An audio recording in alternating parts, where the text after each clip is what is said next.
কলিয়াবৰত তেনেকুৱা প্ৰথমবাৰৰ কাৰণে হৈছে।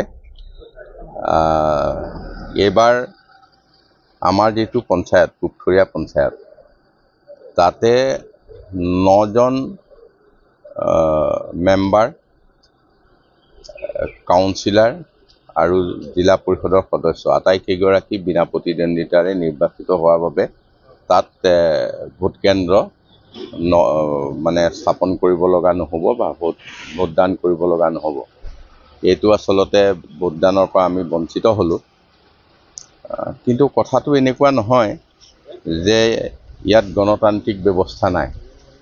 ইয়াত প্ৰকৃততে সেইসকলৰ মাজত সকলোৱে বহি আলোচনা কৰি ইয়াত এজন এজন কেণ্ডিডেট হোৱাৰ কাৰণে ইয়াত প্ৰতিদ্বন্দ্বিতা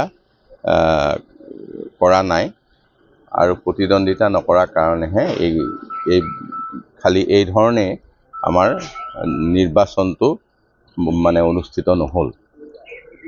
এফালৰ পৰা ভোটদান কৰিবলৈ পৰা নাই, আনফালে আমি দেখিছোঁ যথেষ্ট মকামিলা আৰু সমিল মিলৰে হৈছে।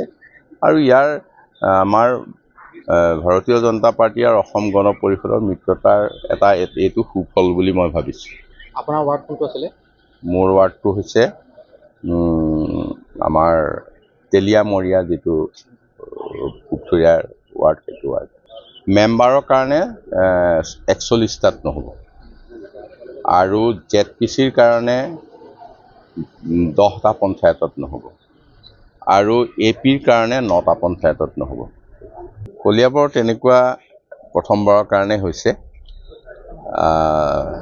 এইবাৰ আমাৰ যিটো পঞ্চায়ত, পুখুৰীয়া পঞ্চায়ত, তাতে 9জন মেম্বাৰ, কাউন্সিলাৰ আৰু জিলা পৰিষদৰ সদস্য আটাইকেইগৰাকী বিনা প্ৰতিদ্বন্দ্বিতাৰে নিৰ্বাচিত হোৱাৰ বাবে তাত ভোট কেন্দ্ৰ স্থাপন কৰিব লগা নহ'ব বা ভোটদান কৰিব লগা নহ'ব। এইটো আচলতে ভোটদানৰ পৰা আমি বঞ্চিত হ'লোঁ। কিন্তু কথাটো এনেকুৱা নহয় যে ইয়াত গণতান্ত্ৰিক ব্যৱস্থা নাই। ইয়াত প্ৰকৃততে সেইসকলৰ মাজত সকলোৱে বহি আলোচনা কৰি ইয়াত এজন এজন কেণ্ডিডেট হোৱাৰ কাৰণে ইয়াত প্ৰতিদ্বন্দ্বিতা কৰা নাই, আৰু প্ৰতিদ্বন্দ্বিতা নকৰাৰ কাৰণেহে খালি এই ধৰণে আমাৰ নিৰ্বাচনটো অনুষ্ঠিত নহ'ল।